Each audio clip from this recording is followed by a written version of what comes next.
मंदिर तक नहीं आए, जब तक आप भगवान के दरवाजे तक नहीं गए, जब तक आप एक लोटा जल लेकर भगवान के चौखट तक नहीं पहुँचे, तब तक जवाबदारी आपकी है। और जब आप देव अधिदेव महादेव की चौखट तक पहुँच गए, भगवान के मंदिर तक पहुँच गए, एक लोटा जल लेकर शिव के द्वार तक पहुँच गए, फिर जवाबदारी उस भोलेनाथ की है, ददरुआ धाम सरकार की है, फिर जवाबदारी उनकी है।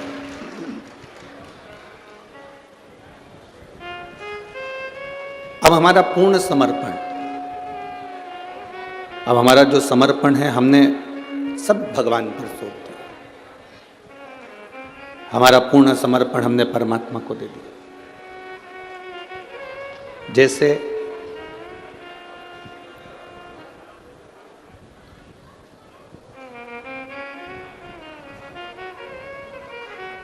माता पार्वती जी ने अपनी संपूर्ण जीवन का जो भाग दौड़ थी वो भोलेनाथ जी को प्रदान कर दी। अब भगवान शिव उनको जैसा रखें, भगवान शंकर जैसा रखें, वो निभाती है।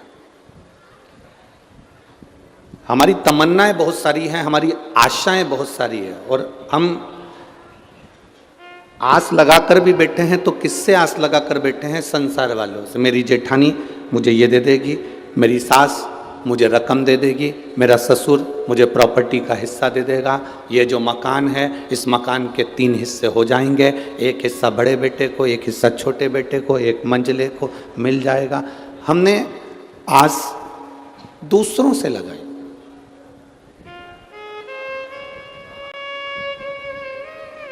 कभी आस लगाना छोड़ दो कि मेरे ससुर की प्रॉपर्टी का हिस्सा मुझे मिलेगा। आप भगवान से प्रार्थना करा करो, आप भोलेनाथ जी से कहा करो, आप श्री हनुमंत लाल जी से कहा करो, हमें दूसरे की प्रॉपर्टी का हिस्सा नहीं चाहिए, हमें ससुर की प्रॉपर्टी का हिस्सा भी नहीं चाहिए। बाबा आप मुझे हिस्सा देना तो आपकी इस मन की प्रॉपर्टी का हिस्सा देना, जिससे मेरी जिंदगी सार्थक हो सके। मान लो ससुर ने, सास ने आपको थोड़ा बहुत ज्यादा दे भी दिया, और मालूम पड़े वो बेटा तुम्हारा ऐसा ही निकल गया, मालूम पड़े कहीं डब्बे में लगा दिया, कहीं जुए में लगा दिया, मदिरापान में लगा दिया, वेश्यावृत्ति में लगा दिया, कहीं गलत जगह लगा दिया, तो वो तुम्हारा जो मिला हुआ धन है वो तो बर्बाद हो गया। भगवान से कहा करो कि मेरे भाग्य का मुझे मिले, मुझे दूसरे के भाग्य का चाहिए ही नहीं। यदि भाग्य में होगा तो मिलेगा जो।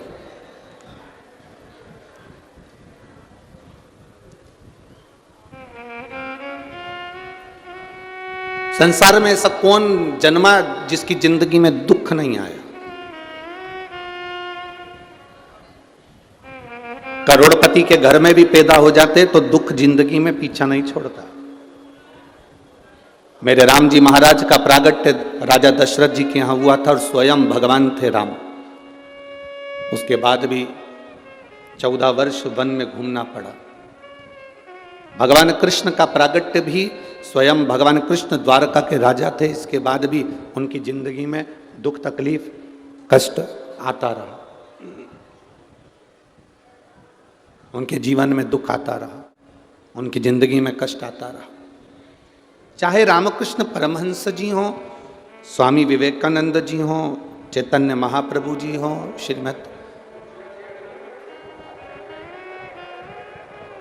श्रीमद् वल्लभाचार्य जी हों, सब कहाँ से चल रहा है?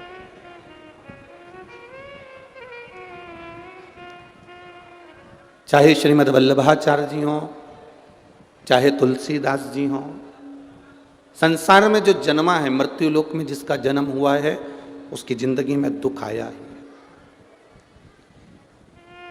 पर जितने राष्ट्र के संत हुए, जितने राष्ट्र के साधु हुए, सन्यासी हुए, तपस्वी हुए, साधक हुए, उपासक हुए, इनका दुख मिटा कैसे? बहुत सारी जमीन जायदाद इन्होंने इकट्ठी कर ली हो, तो मीराबाई के जीवन में तो राजरानी थी, मीराबाई पटरानी थी, तो भी तो दुख था।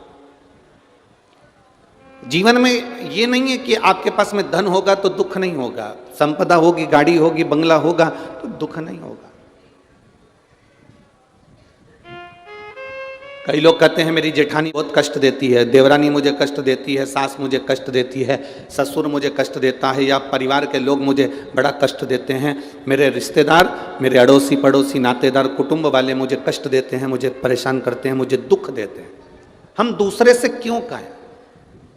वो तो परिवार वाले हैं। अपना ये खुद का शरीर, ये तो अपना खुद का है ना। जब हमारा खुद का शरीर हमको कष्ट देता है, कभी घुटना दुखता है, कभी कमर दुखती है, कभी सिर दुखता है, कभी आंखें दुखती हैं, कभी कान दुखता है, कभी कौनी दुखती है, कभी पेट दुखता है, जब स्वयं का शरीर हमें दुख दे रहा है, स्वयं का शरीर हमें कष्ट दे रहा है, तो यह अंदाजा लगा कर रखो कि दुनिया वालों से आस छोड़ दो कि कोई तुमको सुख देगा। जब शरीर सुख नहीं दे रहा तो दुनिया क्या खाक सुख देगी? हमने आस कितनी लगाई है, हमने भरोसा कितना रखा, हमने विश्वास कितना रखा कि मेरे परिवार वाले मुझे सुख देंगे। आप में से कई माताएं ऐसी हैं जो भगवान श्री बालाजी महाराज से रोज कहती होगी ददरहुआ धाम सरकार से, बाबा प्रार्थना करूं मेरे बेटे की शादी हो जाए, घर में बहू आ जाए, ऐसी कृपा करो भोलेनाथ, मेरे घर में बहू आ जाए, बहू आएगी, गरम रोटी देगी, मेरी सेवा करेगी। अब इतनी सारी बुजुर्ग बुजुर्ग माताएं बैठी हैं, इनसे हाथ जोड़ के निवेदन करूं, तुम में से कितनों की बहू है जो देसी घी लगा के रोटी दे रही है, देसी घी लगा के जीवान से ऐसी ऐसी दे रही है कि रोटी तो जान दो कितनी है। हे भगवान, बहू को छोरा छोरी हो जाए, मैं दादी बन जाऊं। दादी भी बन गई, अब प्रार्थना कर रही है बस पोते की शादी हो जाए, पोता बहू आ जाए, मैं पड़दादी बन जाऊं। पड़दादी बन जाऊंगी तो सोने की सीढ़ी पे चढ़ जाऊंगी। मंदिर की 4 सीढ़ी चढ़ते नहीं बन रही। वो पवन पंडित जी से, आचार्य जी से रोज कह रही कि महाराज जी मेरे को नीचे का कमरा दे दो, महाराज जी मुझे नीचे का कमरा दे दो, महाराज जी मुझे नीचे का कमरा दे दो। 4 सीढ़ी ऊपर चढ़ नहीं पा रही और क्या कि भगवान मुझे सोने की सीढ़ी पे चढ़ा दो। भगवान भी मन में सोचे, बता आश्रम गई, ददरहुआ धाम सरकार के दर्शन करने गई, धर्मशाला में रुकी, भवन में रुकी, 4 सीढ़ी तो ऊपर की चढ़ नहीं पा रही। एक बार ऊपर चढ़ी तो 3 दिन बाद नीचे उतरी और कह रही है कि सीढ़ी पे चढ़ा दो। तो भगवान भी क्या करेगी चढ़कर? हमने आस दूसरे से लगाई, हमने दूसरे से आस लगा कर बैठे। मेरी बहू मुझे रोटी देगी, मेरे बच्चे मुझे संभालेंगे, मेरा बेटा बड़ा हो जाएगा तब मुझे संभालेगा। शिव महापुराण की कथा कहती है भगवान शंकर ने अपने पुत्र श्री गणेश जी महाराज की शादी कर दी, रिद्धि सिद्धि जैसी बहुएं आ गई, पर भगवान शंकर ने कभी अपने पुत्र और पुत्र बहू से कभी आस नहीं लगाई। शिव जी ने कभी आस नहीं लगाई अपनी रिद्धि सिद्धि से, शंकर भगवान ने कभी रिद्धि सिद्धि से आस नहीं लगाई। ऐसा कोई फोटो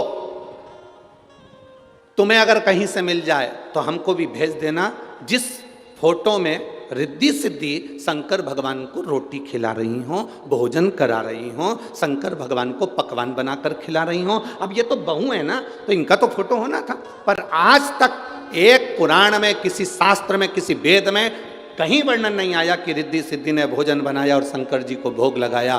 शंकर जी ससुर हैं उनके, कि ससुर जी को भोजन कराया। क्यों? क्योंकि शंकर भगवान को अपनी बहुओं से आस नहीं है। शंकर भगवान खुद पर भरोसा रखते हैं, विश्वास रखते हैं, इसलिए आस नहीं लगाते। मेरी बहू आएगी मुझे रोटी देगी, मेरी बहू आएगी घर संभालेगी, मेरा बेटा दुकान संभालेगा, मेरा बेटा ये करेगा। हम क्यों आस लगा कर बैठे हैं? आप खुद के अंदर वो बल उत्पन्न करो, भगवान से प्रार्थना करना कि भगवान ऐसी कृपा करना कि मुझे पलंग पर कभी मत पटकना, मैं चलती फिरती अपना काम करती रहूं, तेरा भजन करती रहूं, तेरे दरवाजे पर आकर एक लोटा जल चढ़ाती रहूं और अंत में तेरे धाम चली जाऊं। तुम आस लगा कर बैठी हो मेरे बुढ़ापे में मेरी बहू मुझे पानी देगी, मेरे बुढ़ापे में मेरे परिवार वाले मुझे ये देंगे। तुम दुनिया से आस लगा कर बैठे हो। आस दुनिया से नहीं लगाना। शिव पुराण कहती है आस केवल एक जगह होना चाहिए, वो आस मेरे परमात्मा से होना चाहिए, बाकी के कहीं। आशा एक राम जी से दूजी आशा तोड़ दे, और नाता एक श्याम जी से दूजा। साधु संगे राम रंग अंग अंग रंगिए, जाई विधि राखे श्याम। जैसा भगवान रखे वैसा रहो, आस नहीं लगाना मेरा परिवार मेरे को देगा, मेरा परिवार मुझे संभाल लेगा, मेरा परिवार ये कर लेगा। अंत घड़ी में, मृत्यु के समय पर, जब व्यक्ति की समय की घड़ी पल बेकार हो जाता है, जब वो पड़ा रहता है वेंटिलेटर पर, तब परिवार वाले केवल देखने के लिए आते हैं, दवाई दे सकते हैं, पैसा लगा सकते हैं, आपका इलाज करवा सकते हैं, हॉस्पिटल ले जा सकते हैं, पर अंत समय में अगर कोई संभालने वाला होगा तो जो तुमने लोटा के जल महादेव को चढ़ाया है वो शंकर तुम्हें अंत समय में आकर संभाल। और अंत समय प्रभु, आप लोगों को आता है? जरा जम के बोलो, अंत समय वचन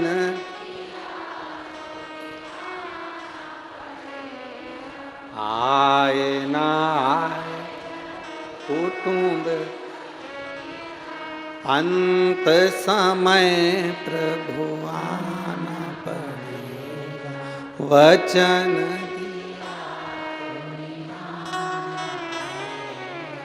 अंत समय प्रभु। कोई आए ना आए पर वो जरूर आए, वो आता है। किस रूप में आता है नहीं मालूम। रामायण सुनी आप लोगों ने? जम के बोलो जरा, रामायण पढ़ी आप लोगों ने? रामायण सीरियल देखा? रावण के यहां पर श्री हनुमान जी महाराज पहुंच गए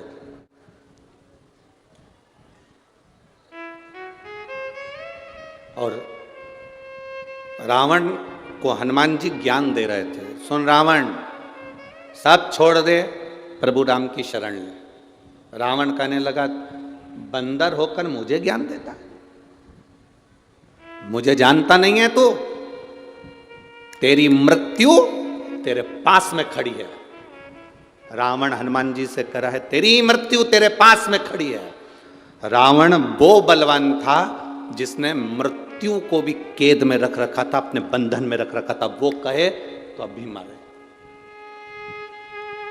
रावण कह रहा है, तेरे पास में तेरी मृत्यु खड़ी है, तुझे भय नहीं लग रहा? हनुमान जी ने मुंडी घुमा कर देखा तो पास में यमराज खड़ा था, मृत्यु खड़ी हुई थी। तो हनुमान जी से रावण कह रहा, तुझे भय नहीं लगता? हनुमान जी कहते हैं, मुझे भय नहीं लगता, तेरे पास में मौत खड़ी है। हनुमान जी बोले, भले पास में खड़ी है पर देख तुझे ही रही है, मेरे को नहीं देख रही है। खड़ी है पास में पर देख तुझे रही है। तू जानता नहीं है ये मृत्यु तेरे को अभी निपटा दे। हनुमान जी ने कहा, रावण फालतू की बात कर, मेरे पास में मृत्यु खड़ी है, मेरी पड़ोसन है, और मेरे पास खड़े होकर मृत्यु कह रही है, कब निपटाना है इसको? ये सामने जो सिंहासन पर बैठा है रावण, इसको निपटाना कब है?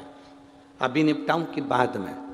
हनुमान जी कहने लगे, वो तो मैं राम जी को कहकर आया था, जामंत को कहकर आया था, कुछ भी आड़ा टेढ़ा करके नहीं आऊंगा। नहीं तो मेरे जिस चरित्र को रामचरितमानस में बांचा गया है उसका नाम है सुंदर, जम के बोलो जरा, सुंदर कांड। तो हनुमान जी बोले, मैं 2 मिनट में कांड करूंगा और चले जाऊंगा। 2 मिनट लगेगा, इससे ज्यादा नहीं लगेगा। पर मैं यहाँ केवल आया हूं, तुझे समझा रहा हूं, तू समझ जा। समझ गया तो तेरी जिंदगी सार्थक, नहीं समझे तो बात दूसरी। तो अगर नहीं समझा तो तेरे ऊपर निर्भर, पर मैं तो समझाने का काम है मेरा। मैं जो तुझे समझा रहा हूं वो तू समझ जा, तू समझ जा।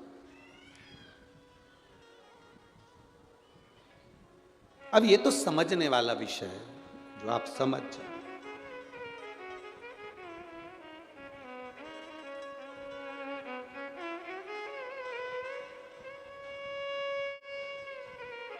और जो एक बार संत से, साधु से, गुरुजन से, ब्राह्मण जन से, तपस्वी जन से, माता पिता से जो एक बार समझ जाता है, वो जिंदगी में फिर कभी उलझता नहीं है, वो सुलझ कर चलता है।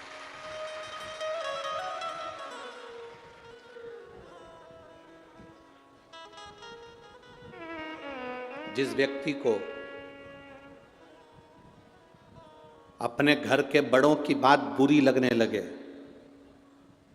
जिस बहू को सास ससुर की बात बुरी लगने लगे, जिस बेटे को माँ बाप की बात बुरी लगने लगे, दूसरों की बात अच्छी लगने लगे, पड़ोसन की बात अच्छी लगने लगे, रिश्तेदारों की बात अच्छी लगने लगे और घर का व्यक्ति कहे तो बुरी लगने लगे, तो समझ लेना उस व्यक्ति को दुनिया में कोई नहीं बचा सकता, उसका अंत निश्चित है, उसे बर्बाद होना है। उसे कोई नहीं बचा सकता, उसका बर्बाद होना निश्चित है। आपको अगर अपने घर के लोगों की बात बुरी लग रही है और दोस्तों की बात अच्छी लग रही है, रिश्तेदारों की बात अच्छी लग रही है, परिवार वालों की बात अच्छी लग रही है और अपने परिवार के लोगों की बात बुरी लग रही है, तो समझ लेना कि अब तुम्हारा समय बेकार आ गया। अब गुरु की बात तुम्हें बुरी लगे और दूसरा गुरु कहे तो अच्छी लगे, तो समझ लो कि तुम्हारा समय बेकार आ गया।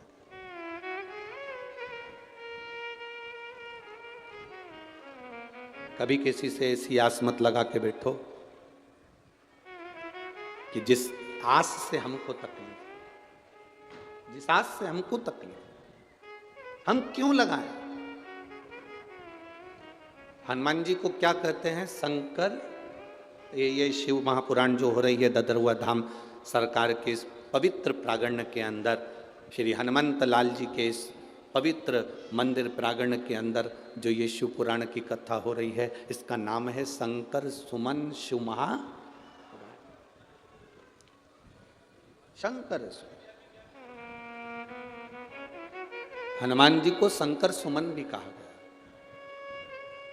सुमन की मतलब क्या होता है? लोग उसे पुष्प भी कहते हैं, शिव का एक स्वरूप भी कहते हैं, शंकर का पुत्र भी कह देते हैं, शिव का एक प्रतिबिंब भी कह देते हैं। माता अंजना देवी ने जब भगवान शंकर की आराधना करी थी, शिवलिंग की पार्थिव लिंग का निर्माण करती, पूजन करती माता अंजना, उनके साथ में केसरी बाबा भी पूजन करने बैठे। गौतम ऋषि के कहने पर उन्होंने पूजन करी थी, गौतम बाबा के। जब अंजना जी के गर्भ से संतान नहीं हुई, बहुत समय निकल गया, बहुत समय संतान का सुख नहीं हुआ, तब उन्होंने गौतम बाबा से कहा, पिताजी मेरी संतान नहीं है, मैं क्या करूं? पिताजी ने कहा, पार्थिव शिवलिंग का पूजन करो, उसका अभिषेक करो, तुम्हारे यहां संतान हो। पार्थिव शिवलिंग की जो पूजन है, ये जीव को फल देती ही है। राम जी जब अयोध्या से चले, मेरे सीताराम सरकार, लंका तक जाते हैं, लंका के बीच में जितनी जितनी जगह पर राम जी रुकते हैं प्रतिदिन, उतनी उतनी जगह पर एक पार्थिव शिवलिंग का पूजन करते हैं। हम आपसे प्रार्थना करेंगे, कभी जिंदगी में मौका मिले, आप वृंदावन की यात्रा करने जाते हैं, आप गोवर्धन परिक्रमा करने जाते हैं, आप पंढरपुर जाते हैं, आप द्वारका जाते हैं, आप जगन्नाथ जाते हैं, एक बार राम पथ गमन पर भी जाकर देखिए। भारत सरकार द्वारा राम पथ गमन बनाया गया है। अयोध्या से लंका तक के बीच में रामेश्वर तक ये राम पथ गमन बना है। कुछ मध्य प्रदेश में, कुछ छत्तीसगढ़ में ऐसा होता हुआ, कुछ महाराष्ट्र फिर होता हुआ ऐसा राम पथ गमन गया। कभी मौका लगे आपको, आप पूरे राम पथ गमन पर चलकर देखिए। पैदल राम पथ गमन पर नहीं जा सकते तो आप गाड़ी से जाकर देखिए। पूरे राम पथ गमन में जितने मंदिर किसी के नहीं मिलेंगे, पूरे राम पथ गमन में उससे ज्यादा मंदिर केवल देवाधिदेव महादेव के मिलेंगे, क्योंकि राम जी जहां रुकते थे वहां शिवलिंग की स्थापना करते थे। मेरे राम जी जहां रुकते थे वहां एक पार्थिव शिवलिंग का निर्माण करते थे और उसका पूजन करते थे। मेरे राम जी का नियम था। दशरथ जी का नियम था एक पार्थिव शिवलिंग का निर्माण करना, उसकी पूजन करना।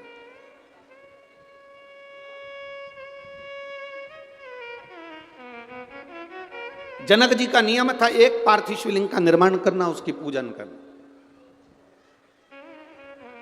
हम आपसे कहेंगे, इस ददरउआ धाम की पवित्र भूमि से आपसे निवेदन करेंगे, जिंदगी में जब दुख की घड़ी बहुत घेर रही हो, तब एक पार्थिव शिवलिंग का निर्माण आपको भी कर कर उसकी पूजन करना चाहिए। आप कहीं मिट्टी लेने नहीं जा सकते, अपने गमले में, जो गमला तुम्हारे घर के अंदर उसमें जो मिट्टी हो उसी को ऊंचा उठाकर उसी के ऊपर जल चढ़ाकर उसी की पूजन कर कर उसी का विसर्जन कर दो और बाबा से प्रार्थना कर दो, बाबा मेरे दुख की ये घड़ी है, इसको तू संभाल लेना, तू जान लेना। ये उसके ऊपर छोड़।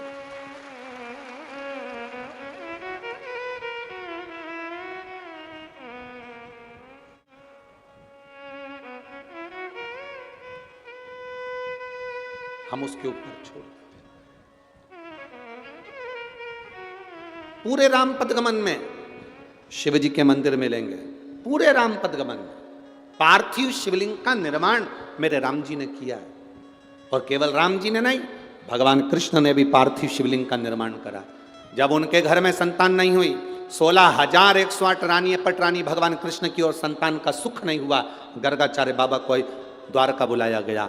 हाथ जोड़कर मेरे बाबा भगवान द्वारकानाथ ने कहा, मेरे यहाँ संतान का सुख नहीं है, इतनी रानियां मेरे यहाँ पर संतान का सुख नहीं, आप कृपा करो। गर्गाचार्य बाबा ने कहा, सुनो कृष्ण, एक एक रानी के साथ 11-11 दिन तक भगवान शंकर के पार्थिव शिवलिंग का पूजन करो। भगवान कृष्ण ने एक एक रानी के साथ 11-11 दिन तक शंकर भगवान के पार्थिव शिवलिंग का पूजन करा। शिव जी ने प्रकट होकर भगवान कृष्ण से कहा, मांगो क्या चाहिए। भगवान कृष्ण कहते हैं, मेरे यहाँ संतान नहीं। भगवान शंकर ने कहा, एक एक रानी के साथ 11-11 दिन तक बैठकर तुमने मेरा अभिषेक करा है, मैं तुम्हें वर देता हूं, तुम्हारी एक एक रानी से 11-11 संतान होगी। 10 पुत्र 1 पुत्री, 1,77,186 जो संतान का जन्म हुआ वो शिव कृपा से। पार्थिव लिंग पूजन का हमारे यहां पर बड़ा बहुत।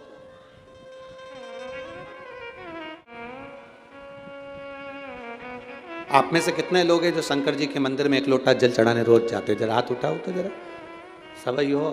हाँ, धर लो वापिस धर लो। भगवान भला करे, कृपा करे, जाना चाहिए। सारी समस्या का हल बोल बम का नारा है। इतना धीमो बोलोगे तो कल्याण तुम्हारा है। अच्छे से बोलो, बोल बम का नारा है। बोल ददरउआ धाम सरकार की। शिव तत्व की प्राप्ति का सुख होना चाहिए। और जितना आप भगवान की शरणागति का सुख हम आपका विश्वास इतना दृढ़ होना चाहिए कि आप उस दृढ़ता पर टिके रहे। महाराज जी ददरउआ धाम सरकार, महाराज जी को तो शायद ज्ञात नहीं होगा इस चीज का, पर मैं आपको निवेदन करना चाहूँगा। महाराज जी उज्जैन में मिलना हुआ था, उज्जैन वाले महाराज भी यहाँ पर बैठे हुए हैं। उज्जैन में जहाँ अपन हाँ पीछे आपके बैठे हुए, और वहाँ पर हमारा जाना हुआ। महाराज जी ने कितना बड़ा फोटो था, अच्छा बहुत बड़ा फोटो श्री डॉक्टर हनुमान जी का, वो हमको। अब आप देखिए कृपा क्या होती है, महादेव की कृपा क्या होती है, बालाजी सरकार की देखिए। अब बड़ा सारा फोटो दे दिया। हमारे एक यजमान है मांगलिया के मंत्री परिवार, उनका ड्राइवर। हमारे जो कई लोग पूछते हैं, गुरुजी ये भक्त लोग संतों के लिए, गुरुओं के लिए अपनी गाड़ियाँ क्यों लगा देते? जब कोई उत्सव होता है, फंक्शन होता है, तो जो सेठ होते हैं ना, जैसे महाराज जी के भी बहुत शिष्य हैं, ऐसे शिष्य क्या कहते हैं, गुरुजी आपके कार्यक्रम है, हमारी गाड़ी लगेगी, संतों को लाना ले जाना, किसी को जाना आने के लिए हम अपनी गाड़ी लगा दें। किसी ने पूछा, सेठ लोग गुरुओं के आगे, ऐसे हमारे भी कई भक्त लोग हैं, जैसे देवास वाला वरुण है, मंत्री परिवार, ऐसे वो जब भी कोई बड़ा आयोजन होता है तो अपनी अपनी गाड़ियां भेज देते हैं, ड्राइवर भेज देते हैं। तो किसी ने पूछा ये ड्राइवर गाड़ी क्यों भेजते हैं? हमने कहा वो गाड़ी इसलिए भेजते हैं क्योंकि उनकी जिंदगी की गाड़ी अच्छी चलती रहे। इसलिए भक्त जो होते हैं ना, अपने गुरु के दरवाजे पर गाड़ी ले जाके खड़ी कर देते हैं। 5 दिन का कार्यक्रम है गुरु जी, हमारी गाड़ियां यहाँ लगी रहेगी, आज ड्राइवर रहेगा, हमारा डीजल डला रहेगा, आपके भक्त आराम से जाए आए, सेवा लगे, आप ये गाड़ी चलती रहेगी तो हमारी जिंदगी की गाड़ी भी चलती रहे। तो मांगलिया के, इंदौर के पास मांगलिया है, मांगलिया के मंत्री परिवार का ड्राइवर सेवा में लगा हुआ था। उज्जैन की कथा थी, स्वामी जी के यहाँ पर जाना हुआ। अब हमारा 5-7 दिन की कथा पूरी हो गई, हमारा जाने का समय।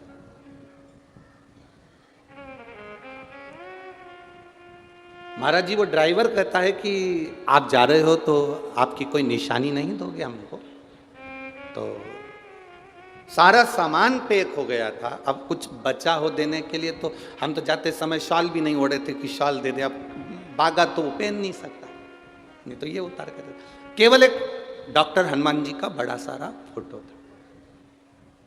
और कभी कोई मांग लिया जाए तो वहाँ पर मंत्री परिवार से पूछना, सीवर वाले गुरु जी ददरुआ धाम में कथा बाँच रहे हैं तो उन्होंने ये बात कही, तो उनके ड्राइवर से भी पूछना। अब डॉक्टर हनुमान जी का बड़ा सारा फोटो, तो हमने आशीष से कहा आशीष वो फोटो लेकर आओ जो अभी स्वामी जी ने दिया है, और अपन जा रहे हैं, फोटो बड़ा सारा इनको दे दो। हमने वो डॉक्टर हनुमान जी का फोटो वो ड्राइवर को दिया। अब ड्राइवर बोला गुरुजी इतना बड़ा फोटो और गाड़ी में जाएगा कैसे? हमने कहा कैसे भी जाएगा पर तुम्हारे लिए यही काम आएगा, तुम रखो, इनको रखो तुम्हारे साथ में। अरे गुरुजी कहाँ रखूंगा? हमने कहा सीट पे रख के ले जाओ उसको। फोटो बहुत बड़ा था, हमारा फोटो जरा ज्यादा ही बड़ा था, तो उसको पीछे का दरवाजा खोल के पीछे से फंसा कर गाड़ी में रखा और गाड़ी यहां से चली। मांगलिया पहुंचने वाली थी, उसके पहले उस व्यक्ति को अटैक आ गया गाड़ी चलाते चलाते। महाराज आप पूछना अगर आपके कोई परिचित मांगलिया में तो उसको अटैक आ गया। अटैक इतना भयंकर था कि ब्रेन हेमरेज हो गया, शरीर की नसें बंद हो गई, लकवा जैसा हो गया। वो गाड़ी पेड़ के पास में जाकर खड़ी हो गई, रुक गई। उसको जिनकी गाड़ी थी उनको सूचना करा, मंत्री परिवार आया, हॉस्पिटल लेकर गए। हॉस्पिटल में कह दिया इसका कोई भरोसा नहीं, इसका कोई भरोसा नहीं। महाराज जी वो फोटो गाड़ी में ही था और फोटो गाड़ी में था, पर एक बंदर एम्बॉय हॉस्पिटल का चक्कर जब तक वो व्यक्ति ठीक नहीं हो गया तब तक वो लगाता ही रहा था। एक बंदर,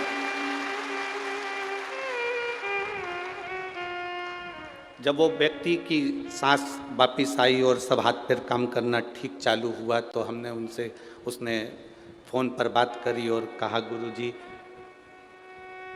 आप मुझे कुछ सामान देते या पैसा देते आखिरी में तो वो काम नहीं करता, परंतु आपने जो डॉक्टर जी का फोटो दिया था वो काम कर गया। विश्वास दृढ़ होना चाहिए। हमारा भरोसा टूट जाता है, हम कह देते हैं अरे क्यों चिंता करते हो, क्या होगा क्या होगा। उस पर भरोसा तो रखो जिसके बल पर आए हो। शंकर सुमन कैसरी नंदन, शिव का एक अंश स्वरूप है श्री हनुमंत लाल, श्री हनुमान जी महाराज। शंकर का एक स्वरूप है हनुमान जी महाराज, शिव का एक स्वरूप प्रतिबिंब। ये तो दुनिया के लोग हैं जो देवताओं में भेद कर लेते हैं कि राम जी अलग हैं, कृष्ण अलग हैं, हनुमान जी अलग हैं, शिव जी अलग हैं, देवी जी अलग है, देवता जी अलग हैं। ना ना ना ना, शिव पुराण कहती है सब एक में, सब एक।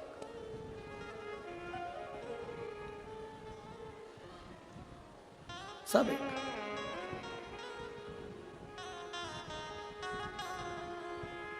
आज सवेरे सवेरे हम जब सुबह उठे 5:30 बजे, 5 बजे के करीब में, हमारा बहुत अच्छा, वो तो महाराज जी ने व्यवस्था कर दी कि पर्दा लगा दिया है तो हम वहीं से उतर नहीं सकते, क्योंकि हमारा मन भी करे कि मॉर्निंग वॉक में घूमने जाएं, तो तुम हमारे को कोई घूमने दोगे? तो वो तो महाराज जी की बड़ी कृपा है, तो उन्होंने पर्दा लगा दिया, तो वहीं वहीं घूम लेते हैं सुबह के टाइम पर। तो माताएं आपस में बात कर रही थी, अरे जिज्जी, अरे ओ, अब उनकी भाषा में जो बोल रही हो, तो अच्छी बड़ी बड़ी लोंग थी उनकी और बड़ी बात। अब वो कपड़ा उस पर डाल रही थी सुखाते सुखाते, तो वो बात करते करते बोली गई, एक बात तो बता, जा सियोर वाला महाराज के, हाँ सियोर वाला महाराज के वे, के नहीं के वे, कि लोटा भर के जल महादेव के चढ़ाओ, सारा देवता उनके मिल जाए। तो ऐसा कहीं होए? ऐसा कहीं होए? तो अब मैं क्यों जिज्जी, अरे ओ भिंड की जिज्जी, हाँ। अब सियोर वाला महाराज के कि जल चढ़ाओ सारा देवता उनके मिल जाए, तो माली जो होता है ना पेड़ में पानी देने वाला, पत्ते को अलग से पानी देता है क्या? जम के तो बोलो जरा। डाली को अलग से पानी देता है क्या? फल को अलग से पानी देता है क्या? नहीं, जड़ में पानी डालता है, पत्ती डाली और फल में पहुंच जाता है। अब तुम्हारे भिंड में ऐसा होता हो, अलग अलग पत्ती को पानी देना है, डाली को पानी देना हो, और मालूम पड़े फल को पानी देना हो, तो बात दूसरी है। पर शिव महापुराण की कथा कहती है, तुझ में रब दिखता है यारा मैं क्या करूं, एक में सब दिखता है यारा मैं क्या करूं। एक में सब समान, एक में सब। हम जड़ में पानी दे रहे हैं तो पत्ते में भी पहुंचा, हमने जड़ में पानी दिया तो वो फल में भी पहुंचा। हमने महादेव को पानी दिया, शिव जी को जल चढ़ाया, तो वो 33 कोटि देवी देवताओं को अपने आप पहुंच जाता है। शिव को चढ़ाओ। अड़भंगा है मेरा महादेव, शिव अड़भंगा है। अड़भंग लोग कहते हैं, तो माता अंजना देवी ने जो शिवलिंग की, पार्थिव शिवलिंग की पूजन करी, और पार्थिव शिवलिंग का पूजन कर कर उन्होंने मांगा, भोलेनाथ जी से प्रार्थना करी, बाबा देवादिदेव महादेव सामने प्रकट हुए, मांगो तुम्हें क्या चाहिए। मेरे 3 वर है, अंजना माता करी मेरे 3 वर। पहला वर, मुझे आपके समान पुत्र चाहिए। शिव जी ने कहा, मेरे समान कहां ढूंढने जाऊंगा, मैं ही तेरे घर में आ जाऊंगा, कहां ढूंढूंगा। शंकर भगवान बोले, मैं कहां मेरे समान ढूंढने जाऊंगा, मैं खुद तेरे यहां आऊंगा, कहां ढूंढूंगा।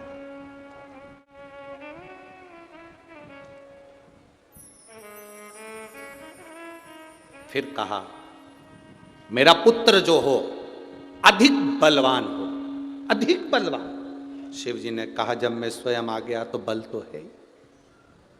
तीसरा जो माता अंजना देवी ने भगवान शिव से मांगा है, शायद दुनिया की हर माँ को भगवान के सामने झोली पसार कर मांगना चाहिए।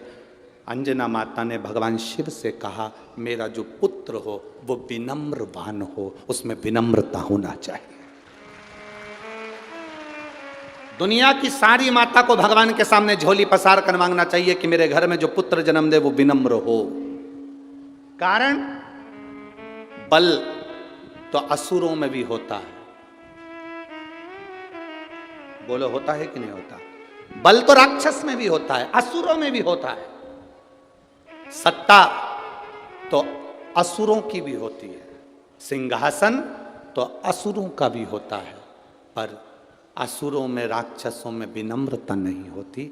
और इस भारत की भूमि पर यदि हनुमान जी महाराज को आज पूरा संसार पूजता है तो केवल एक कारण से पूजता है, हनुमान जी को विनम्रता बहुत है, उनमें नम्रता बहुत है। उनमें कितनी विनम्रता होगी, उनमें कितनी विनम्रता का सुख होगा, कितनी विनम्रता और कितनी विनम्रता का सुख श्री हनुमंत लाल जी के जीवन में कितनी का सुख होगा। जरा विचार करिए, विचार करिए।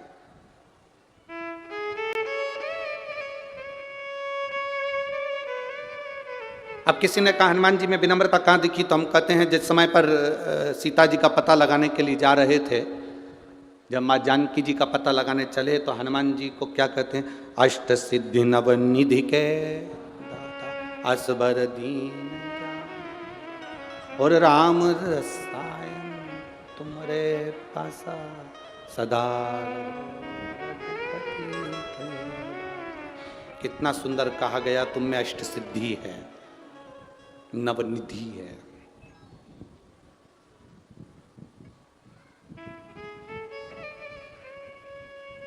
कितनी, जम के बोलिए जरा, अष्ट सिद्धि नवनिधि कितने हो गए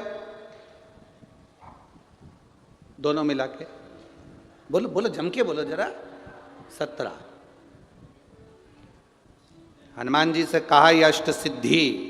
माता जानकी से जब मिलने गए थे तो माता जानकी ने हनुमान जी को कहा था, मैं तुम्हें क्या वर दूं, अष्ट सिद्धि देती हूं, नव निधि देती हूं। सीता जी कह रही हैं मैं तुम्हें अष्ट सिद्धि देती हूं, नव निधि देती हूं। हनुमान जी ने कहा ये 17 लफड़े मेरी जिंदगी में मत पाड़। कितने लफड़े? 17। आप लोग जब में बात करते हो ना तो बात बात में बहुत सारे लोग कह देते हैं अरे बहुत 17 लफड़े जिंदगी के चल रहे हैं। कोई पूछे तुमसे 17 लफड़े कौन से, ये वही हैं अष्ट सिद्धि नवनिधि के। ये 17 लफड़े जिंदगी में चलते ही रहते हैं, नहीं चाहिए।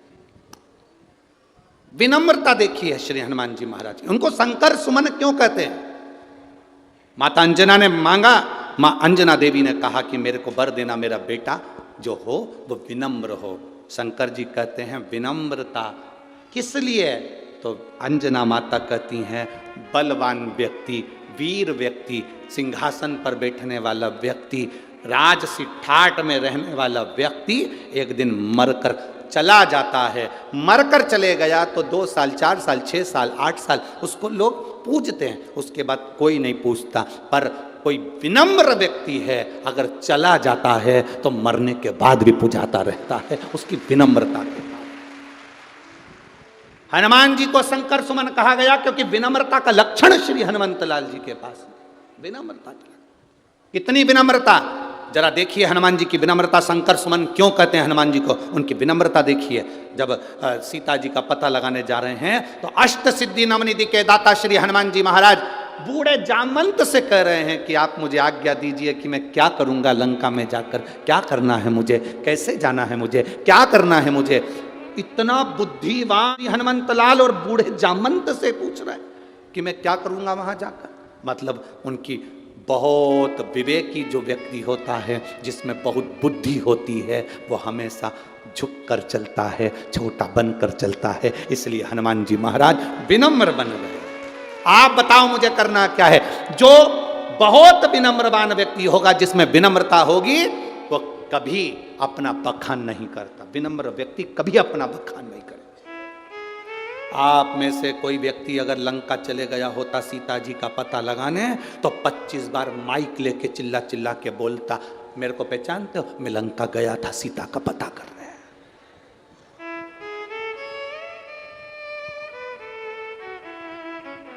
आप और हम में से कोई भी अगर सीता जी का पता लगाने चले गया होता तो 50 बार चिल्ला चिल्ला कर कहता, मैंने सीता जी का पता लगाया, मैं लंका में आग लगा कर आया, मैंने ये करा, मैंने वो करा। पूरा अखबार भरा गया होता, पूरी सोशल मीडिया भरा गई होती कि तुमने ये करा।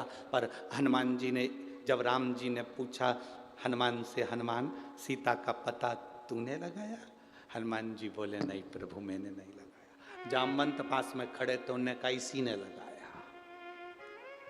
राम जी ने पूछा हनुमान पता तूने लगाया? हनुमान जी बोले नहीं प्रभु मैंने नहीं लगाया। जामवंत पास में खड़े तो उन्होंने कहा इसी ने लगाया। फिर राम जी ने पूछा हनुमान तू लंका गया था? हनुमान जी बोले मैं नहीं गया। इतने में जामवंत पास में खड़ा था, यही गया था। फिर राम जी ने पूछा हनुमान लंका में आग तूने लगाई? हनुमान जी बोले मैंने नहीं लगाई। इतने में जामवंत में ही खड़ा था, इसी ने लगाई, इसी ने। इतने राम जी बोले हनुमान सीता का दर्शन तूने किया? हनुमान जी बोले मैंने नहीं किया। इतने में जामवंत बोला इसी ने किया। अब इन दोनों के झगड़े में राम जी को गुस्सा आ गया। राम जी को गुस्सा आ गया तो तूने नहीं करा तो क्या मैंने करा? इतने में हनुमान जी बोले बस आपने किया है, मैं तो निमित्त था, बस केवल निमित्त। जो कर रहे थे आप कर रहे थे। लंका गए आप, भेजा मुझे आपने, दर्शन किया आपने, आग लगाई आपने, मैं तो केवल निमित्त था। आज आपने सत्य कह दिया, क्या मैंने करा? बिल्कुल सत्य है, आपने किया। करते हो मेरे बाबा मेरा नाम, और प्रभु आपकी कृपा से सब। शंकर सुमन का मतलब शिव विनम्रता दे दें, शिव विनम्रता दे दें, यह शंकर सुमन का लक्षण है। विनम्र, कितनी विनम्रता श्री हनुमान जी महाराज में होगी, जरा विचार करिए। चढ़े, कितना बल है हनुमान जी महाराज में। जिस पत्थर पर लात रखा वो पत्थर नीचे दब गया, जिस पत्थर पर लात रखा वो पत्थर नीचे दब गया, पत्थर दब गया नीचे, पत्थर नीचे।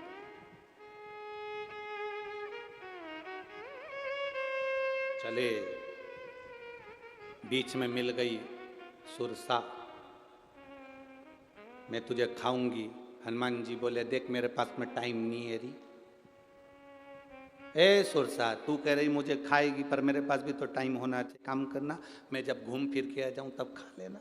सुरसा बोले मेरे पास भी टाइम नहीं, मैं तो अब भी खाऊं, मैं तुझे अभी खाऊंगी।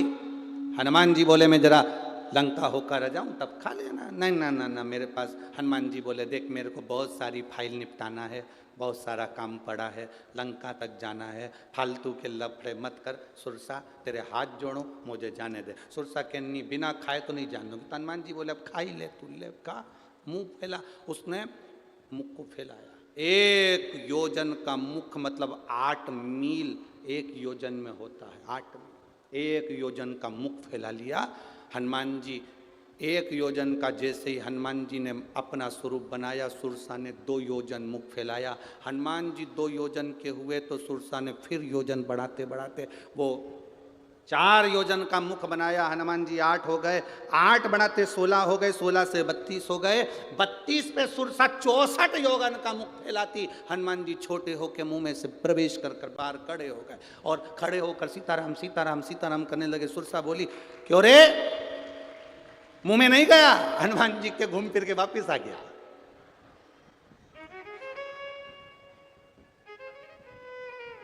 सुरसा ने कहा तू घूम के आया अंदर? हाँ। मुख में गया था? हाँ। मेरा मुंह देखा है तूने अंदर से? हाँ। 32 दांत में से 4 दांत तुम्हारे लंबे हैं, बाकी के सब छोटे हैं। सुरसा बोली फिर तो पक्का घूम के आया है, पक्का घूम के। देखो इतना वीर, इतने वीर होने के बाद, इतने बलवान होने के बाद, प्रबल वीर होने के बाद भी हनुमान जी के विनम्रता देखिए। सुरसा को हाथ जोड़कर जा रहे हैं, नहीं तो ये राक्षसी थी, इसको हाथ जोड़ने की जरूरत क्या थी, पर हाथ जोड़कर जा रहे हैं, मैं जा रहा। नम्र है, विनम्र है। बल हो तुम में, कुर्सी हो तुम्हारे पास, सत्ता हो, कहीं के भी तुम कोई भी अध्यक्ष हो, उपाध्यक्ष हो, चाहे किसी पद पर बैठे हो, चाहे कुर्सी हो, चाहे पद हो, प्रतिष्ठा हो तुम्हारे पास में, कितनी भी डिग्रियां तुम्हारे पास में हो, चाहे तुम किसी भी पद पर विराजमान हो, कोई भी डिग्री, चाहे डॉक्टर की हो, चाहे तुम्हारे पास में इंजीनियर की डिग्री हो, चाहे सीए की डिग्री हो, तुम कितनी भी डिग्रियां तुम्हारे पास में रख लीजिए, अगर विनम्रता की डिग्री तुम्हारे पास में नहीं है तो तुम किसी काम के नहीं हो। विनम्रता की डिग्री होना चाहिए। विनम्रता होगी तो बात है ना। अब तुम तो सोचो मेरे पास इतना बड़ा पद है, मैं इतने प्रतिष्ठित हूं, मैं इतने बड़े पद पर हूं, इतने बड़े पद पर मैं बैठा हूं। हमने अभी अभी कथा हुई थी धूलिया की और नासिक की। तो नासिक की कथा में एक बात कही थी, व्यक्ति जितना जितना ऊपर बढ़ते जाता है उसकी 2-3 चीज़ें चली जाती है। एक मुंह की हंसी चली जाती है, एक उसका भोजन चले जाता है, और एक उसके हाथ की ताली चली जाती है। क्योंकि ज़्यादा बहुत ऊंच लेवल का जो व्यक्ति होता है, बहुत बड़ा ऑफिसर हो, बहुत बड़े पद पर हो, बहुत बड़ी पर बैठा हो, बहुत बड़े कुर्सी उसको मिली हो, बहुत बड़ा जगह का मिनिस्टर हो, और उसकी 3 चीज़ें चली गई। एक बहुत बड़े व्यक्ति की हंसी चली गई, एक ताली चली गई, एक भोजन चले गया।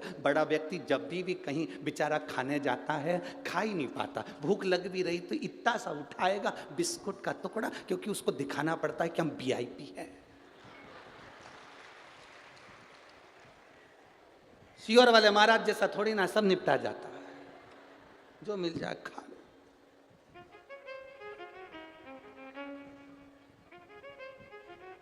जो मिल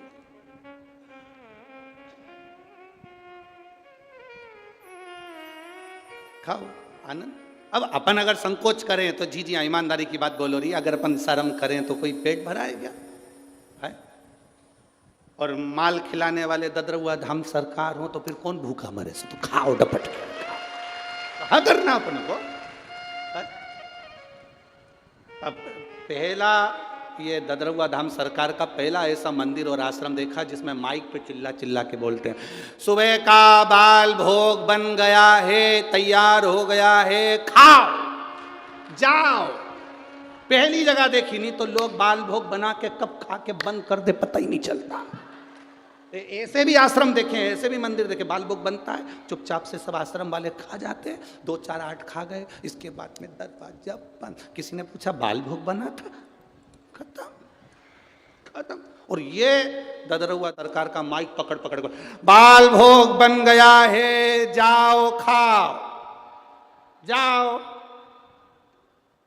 जाओ जाओ, तुम मत जाओ, बैठ जाओ पीछे वाले, अभी बैठो, अभी थोड़ी ना बना है, वो तो सुबह बन के निकल गया। अब जाओ, अब वो बोले सोना बाल भोग बन गया।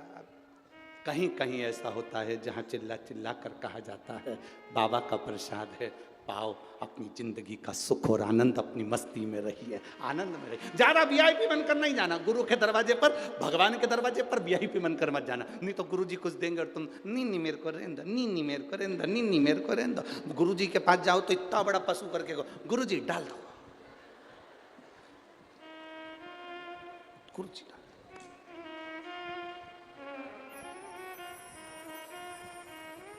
तीन चीजें बड़े लोगों की चली जाती है। एक, उसका भोजन चले गया, शादी में भी जाता है वीआईपी आदमी तो 500 का लिफाफा देकर आता है, कुछ नहीं खा के आता है, कुछ। अपन तो 200 का देकर आते हैं और 4 जनी का खा के आते हैं। क्या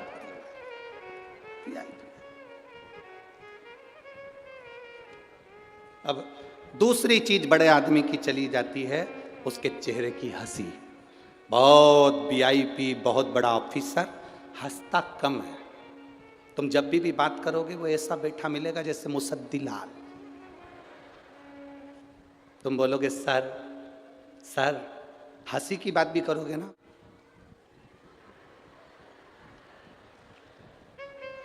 ऐसा लगता है भगवान ने इसको अजीब और गरीब तरीके से पैदा कर दिया। हंसता ही नहीं, स्माइल देता ही नहीं है।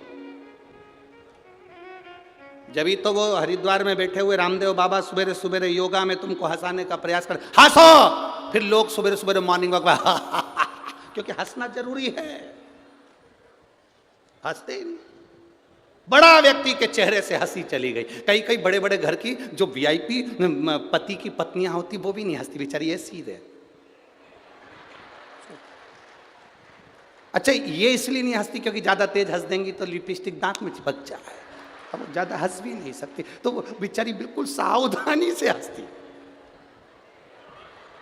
सावधानी। इनका खाने का तरीका भी बड़ा विचित्र रहता है। गुलाब जामुन खाएगी तो वो गुलाब जामुन में लिपस्टिक ना चिपक जाए, हे भोलेनाथ, और चिपके सो तो काम मतलब। हमें तो कई बार आश्चर्य होता है जब फिर भगवान की कथा याद आ जाती है, जस जस सुरसा खा। अब राम इतने वीआईपी मत बन जाना, इतने बड़े मत बन जाना कि तुम्हारी हंसी चली जाए, इतने बड़े मत बन जाना कि तुम्हारी भूख चली जाए, भोजन ना कर पाओ, और इतने बड़े मत बन जाना कि अपनी खुशी में आप एंजॉय ना कर सकें, अलमस्त होकर जी ना सके। अलमस्त होकर जियो, संसार सागर में जन्म मिला है, मनुष्य की देह मिली है, इसमें इतनी प्रसन्नता से जिंदगी जीना कि ये जीवन वापिस नहीं मिलने वाला, फिर नहीं मिलेगा। माता अंजना देवी ने बाबा भोलेनाथ जी से तीसरा जो वर मांगा है श्री हनुमान जी के लिए, अपने पुत्र के लिए विनम्रता मांगी। विनम्र, धन भले हो आपके पास में, सत्ता भले हो आपके पास में, वैभव भले हो आपके पास में, पर विनम्रता का लक्षण होना चाहिए। विनम्रता का लक्षण।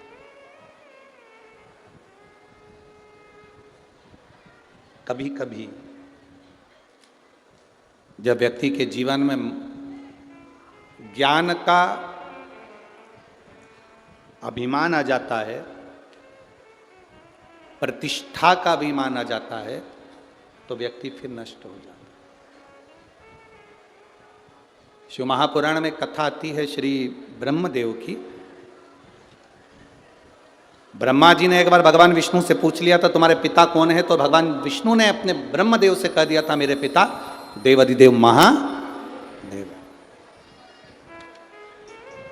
वो मेरे पिता हैं। अब ब्रह्मा जी को बड़ा आश्चर्य हुआ कि नारायण की नाभि से मैं प्रकट हुआ हूं और नारायण के पिता देवाधिदेव महादेव हैं।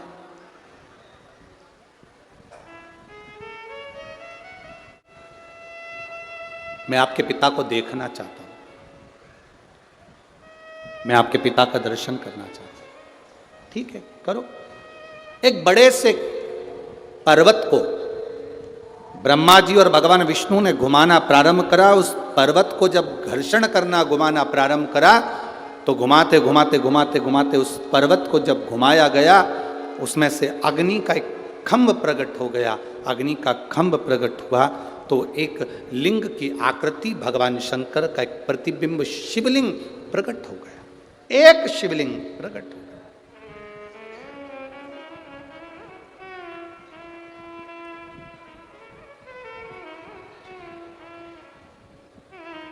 एक भरोसा, एक विश्वास, एक दृढ़ता मूल होती है।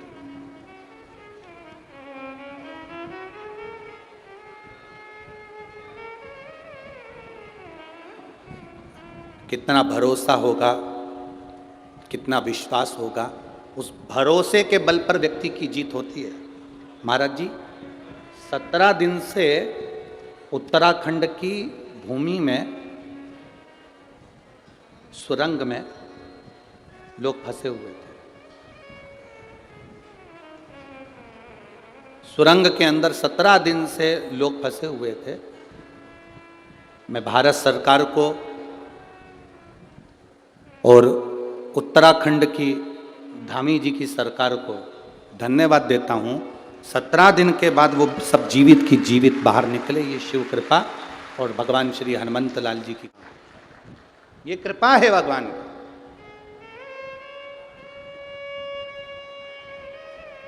मैं धन्यवाद देता हूं भारत की इस पवित्र भूमि पर विराजमान भारत सरकार को चलाने वाले सभी अधिकारियों को और उत्तराखंड की सरकार को भी धन्यवाद देता हूं, धामी जी आपकी पूरी सरकार को, कि वो सुरंग में से 17 दिन के फंसे हुए लोगों को बाहर निकाल दिया गया। ये शिव कहीं ना कहीं उनके घर के लोगों की शिव के प्रति विश्वास, हनुमान जी के प्रति भरोसा, भगवान के प्रति जो दृढ़ता थी वो सफल हुई। वो सफल हुई। जो परिवार के लोग भगवान शंकर की भक्ति में डूबे हुए, उन्होंने उस भक्ति के फल को मान लिया, मिला। धन्यवाद देता हूं। शिव तत्व की प्राप्ति सहज नहीं।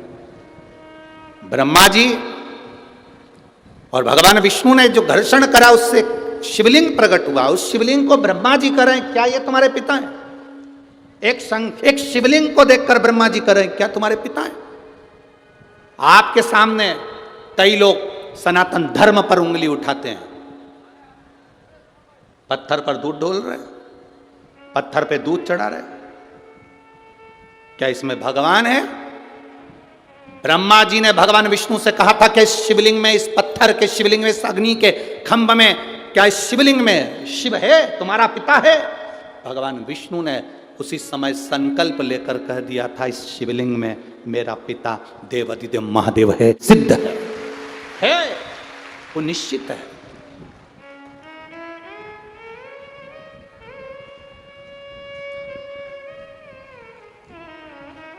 बस सब में भगवान समाया है, कंकर कंकर में शंकर समाया है।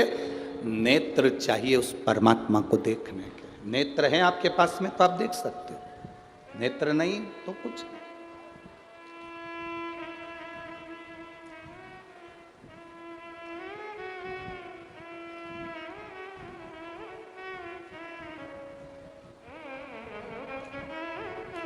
सूरदास जी जब मंदिर में दर्शन करने के लिए जाते थे तो लोग खड़े होकर हंसते थे सूरदास जी को। ओ बाबा, क्यों धक्के खाते हो, क्यों मंदिर में आते हो? आंख तो है नहीं तुम्हारी, आंख तो है नहीं, अंधे तुम तो, आंख नहीं, नेत्र नहीं, अंधे हो, सूरदास हो। बाबा ठोकर लग रही है, धक्के खा रहे हो, लोग तुमको देख रहे हैं, परेशान हो रहे हो, तुम्हारी आंखें तो है नहीं, तुम तो अंधे हो, सूरदास हो, मंदिर क्यों आते हो? जब तुम भगवान को नहीं देख पाते तो मंदिर आने से फायदा क्या है? सूरदास जी ने कहा, मेरी भले आंख नहीं हो, उसकी तो है, वो तो मुझे देख रहा है, वो तो मुझे देख रहा है। कई लोग शिव महापुराण की कथा में लोग कहते हैं बहुत भीड़ होती है, बहुत भीड़, पीछे नंबर लगेगा, पंडाल में तो जगह ही नहीं मिलेगी, बाहर बैठना पड़ेगा, धूप भी पड़ेगी, ठंडक भी लगेगी। कई लोग ऐसे होते हैं जो डराते हैं, और कई जो नज़दीक में कथा हो, 40, 50, 100, 200, 300, 400, 500 किलोमीटर के पास में कथा होती है, तो लोग बैग तैयार कर कर कर भले एक दिन के लिए जाऊंगी पर बाबा के पास जरूर जाऊंगी, वो मेरा दुख मिटाएगा, निश्चित जाऊं एक दिन के लिए, मैं कथा सुनने के लिए जाऊंगी, भले जगह मिले ना मिले, कहीं पर भी मिलेगी। तो तू तो देख नहीं पाएगी, जा नहीं पाएगी। क्या हुआ अगर मैं भोले बाबा को ना देख पाऊं तो चलेगा, पर मेरा भोले बाबा तो सब में बसा हुआ है, वो मुझे देख ही लेगा, ये निश्चित है। हम बाबा को देख पाए कि ना देख पाए, पर बाबा हमको देख ले।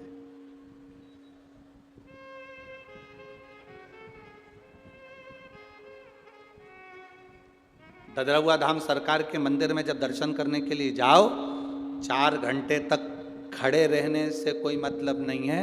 आप उसके सामने से निकल कर चले जाओ, आपने दर्शन किया कि नहीं किया, पर ददरहुआ धाम हनुमान जी ने आप पर दृष्टि कर दी, वो बहुत। वहाँ धक्के नहीं मारना, वहाँ कूचना नहीं, वहाँ किसी को दबाना नहीं, वहाँ किसी को कष्ट देना नहीं। आप मंदिर की चौखट के सामने पहुँच गए, बाबा का दर्शन हुआ कि नहीं हुआ, उसकी निगाह में आप आ गए, बस बहुत है। हम तो यहाँ तक कहेंगे, आप ददरहुआ धाम सरकार की इस पवित्र भूमि पर कहीं पर भी आ गए, उसकी कृपा तुम पर जरूर होगी, निश्चित है। तुम पहुँच गए, तुम आ गए, बस बहुत है। पंडाल के आसपास में कहीं पहुँच गए, ये उसकी कृपा है। आपने फिर आरती करी, कर्पूर गौरम हुआ, भूमि की रज को अपने शरीर से लगाकर बाबा को प्रणाम कर कर चल दिए, उसका सुख आपके जीवन में है, उसका सुख।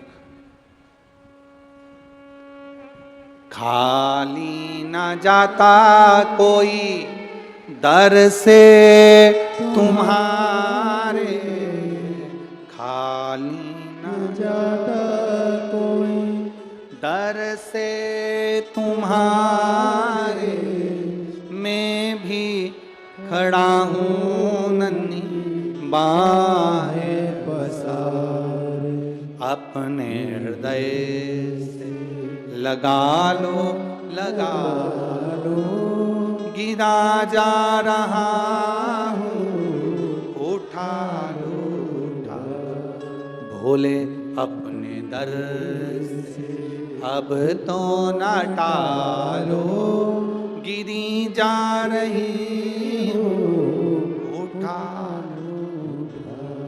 आप पहुंच गए। सूरदास जी कह रहे हैं मेरी आंखें नहीं है, मैं अंधा हूं, मैं परमात्मा को नहीं देख सकता, पर परमात्मा तो मुझे देखेगा। परमात्मा की तो आंखें हैं, वो तो मुझे देख रहा है ना।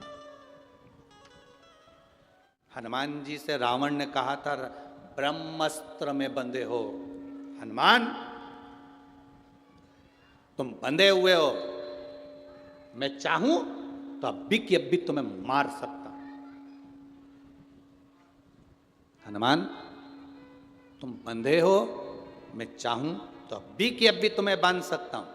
हनुमान जी ने कहा मैं बंधा हूं, मेरा राम थोड़ी ना बंधा हुआ है, वो तो खुला है। मैं बंधा हूं पर मेरा राम नहीं बंधा है, मैं बंधन में हूं पर मेरा परमात्मा बंधन में नहीं है, वो तो खुला है ना।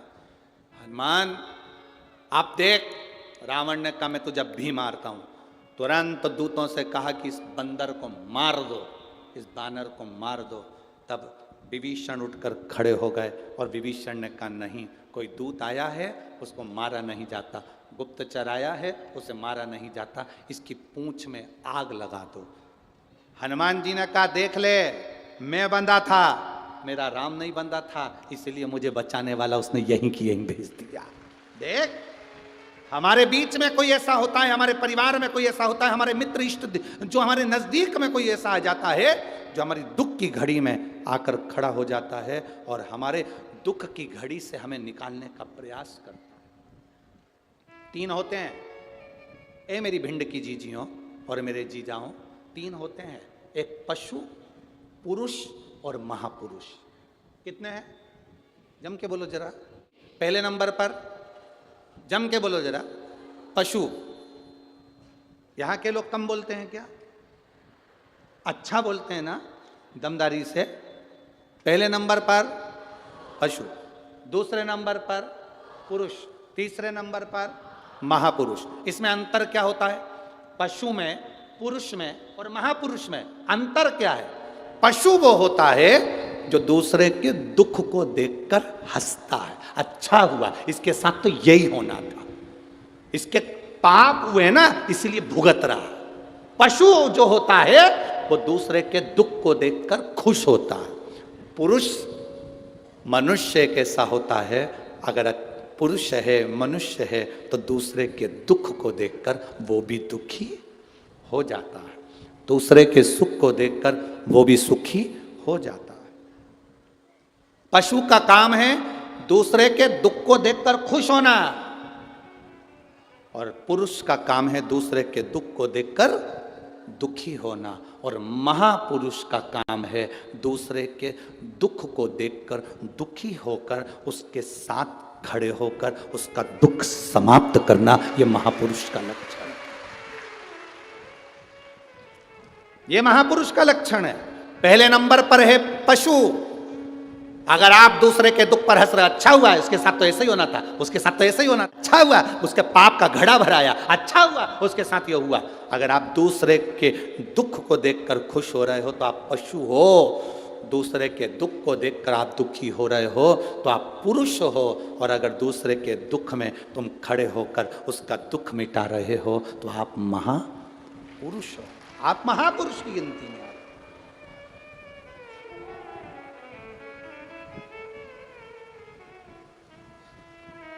अरे मेरे भोले तेरा सहारा है, मेरे भोले तेरा सहारा है, मेरी नैया का तू किनारा है, मेरी नैया का तू किनारा है। महापुरुष का लक्षण होता है दूसरे के दुख को काटने का प्रयास करना, दूसरे के दुख को समाप्त करने का प्रयास करना। यह महापुरुष का लक्षण, ये महापुरुष का। और हनुमान जी महाराज जी से रावण ने कहा कि तू बंधा हुआ है। हनुमान जी कहते हैं मैं बंधा हूं पर वो नहीं बंधा। आपको दुख है, आप उसको याद करो, वो तुम्हारे दुख को काटता है। एक दो पत्र, बहुत अच्छे पत्र, वैसे सारे पत्र आप लोगों ने अच्छे लिखे हैं, पर पत्रों में बहुत सुंदर भाव आप लोगों ने कहा।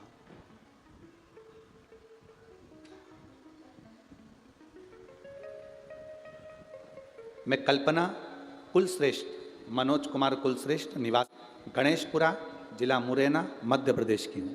कहीं बैठी हो तो हाथ हिला सकती हैं, अगर कहीं बैठी हो तो अपने हाथ हिला सकती हैं। मैं कल्पना कुलश्रेष्ठ, मनोज कुमार कुलश्रेष्ठ, निवासी गणेशपुरा, जिला मुरैना, मध्य प्रदेश। कहीं बैठी हैं? हाथ हिलाओ एक बार। हाँ ठीक है। श्री शिवाय नमस्तुभ्यम। पत्र लिखा है 2020 से मैं कथा सुन रही हूँ, जिला मुरैना में। 2018 से मैं स्वास्थ्य विभाग की नौकरी के लिए मैं 2018 से प्रयास कर रही हूँ, पर मेरी नौकरी नहीं लगी।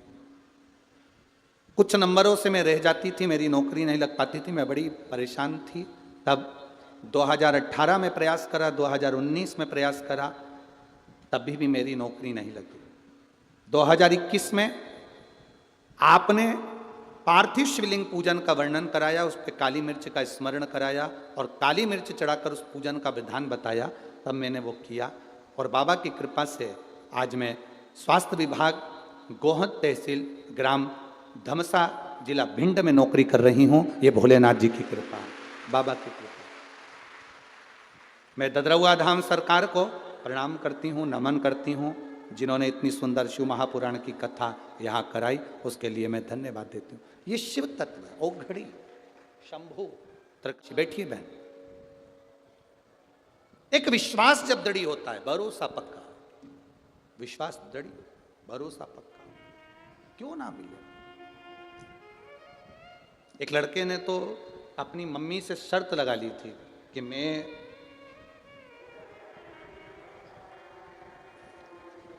शंभू, मेरा नाम शालिनी शर्मा है, मैं जिला भिंड, ग्राम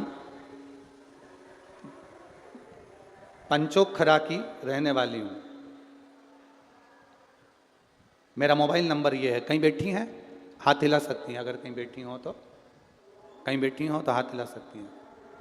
मेरा नाम शालिनी शर्मा है, मैं जिला भिंड, ग्राम पंचोखरा की रहने वाली हूं। मेरा मोबाइल नंबर ये है, कहीं बैठी हो तो हाथ हिला सकती हैं।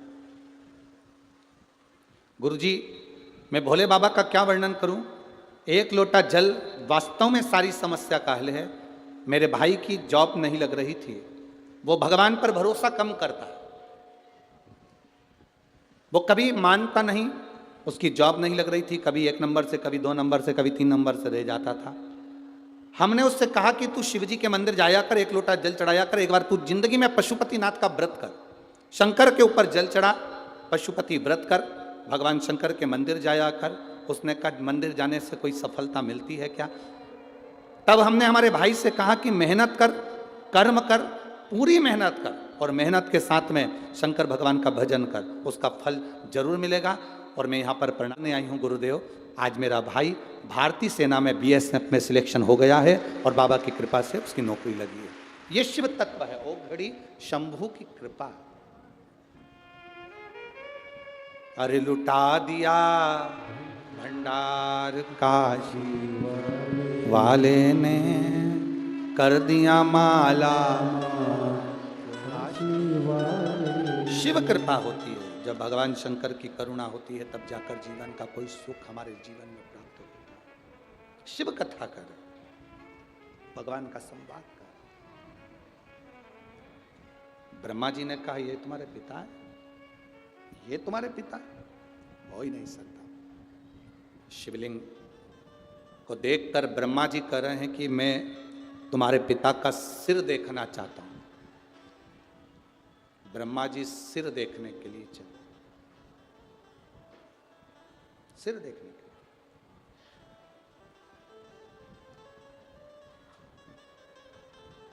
भगवान नारायण से ब्रह्मा जी ने कहा कि आप भगवान शंकर का सिर नहीं देखना चाहेंगे। भगवान नारायण कहते हैं शंकर मेरे पिता हैं, देवादिदेव महादेव मेरे पिता हैं, मैं उनके चरण देखना चाहूँगा, मैं उनके चरण देखना चाहूँगा। महादेव के चरण ढूंढने के लिए भगवान विष्णु शिवलिंग के चरण ढूंढने के लिए पाताल में गए और ब्रह्मा जी आकाश में भगवान शंकर का शीश देखने के लिए गए, शीश ढूंढने के लिए। भगवान नारायण को तो लगा कि भगवान शंकर के चरण तो मिल नहीं सकते, भगवान शंकर के चरण तो प्राप्त होंगे नहीं। भगवान नारायण वापिस आ गए। ब्रह्मा जी जाते गए, जाते जाते उन्होंने केतकी का पुष्प तोड़ लिया। एक केतकी, नीचे चल, और चलकर भगवान विष्णु के सामने कह देना कि ब्रह्मा जी को शीश मिल गया। केतकी ने कहा मैं क्यों झूठ बोलूं। भगवान ब्रह्मा जी ने कहा केतकी के पुष्प अगर तू मेरा पक्ष लेगा तो मैं तुझे सारे देवताओं पर चढ़ाऊंगा और सुगंधित बनाकर रखूंगा। बस झूठ बोलना है तुझको, चल करेगा, एक झूठ तू बोल देना। केतकी ने कहा मान लो अगर मेरी बात किसी ने नहीं मानी तो ब्रह्मा जी गौ माता को साथ में लेकर आ गए। गाय से कहा कि तू चलकर एक बार नीचे झूठ बोल दे कि ब्रह्मा जी को सिर मिल गया। गाय कहती है अगर मेरी बात किसी ने नहीं मानी तू चल, तो इसमें मेरा लाभ क्या होगा, घर में जो पहली रोटी बनेगी वो तुझे मिलेगी। गौ माता से कह दिया। केतकी और गाय को लेकर आए। भगवान नारायण ने पूछा ब्रह्मा जी तुम्हें भगवान शंकर का शीश मिल गया? ब्रह्मा जी बोले मैं बताऊंगा शीश मिला कि नहीं मिला, पहले आप बताओ आपको चरण मिला? भगवान नारायण ने एक बार सत्य कह दिया कि मुझे भगवान शंकर का चरण नहीं मिला। भगवान का चरण नहीं मिला तो शंकर भगवान ने कह दिया नारायण तुमने सत्य बोला है, इसलिए पृथ्वी पर आज से तुम पूजाओगे।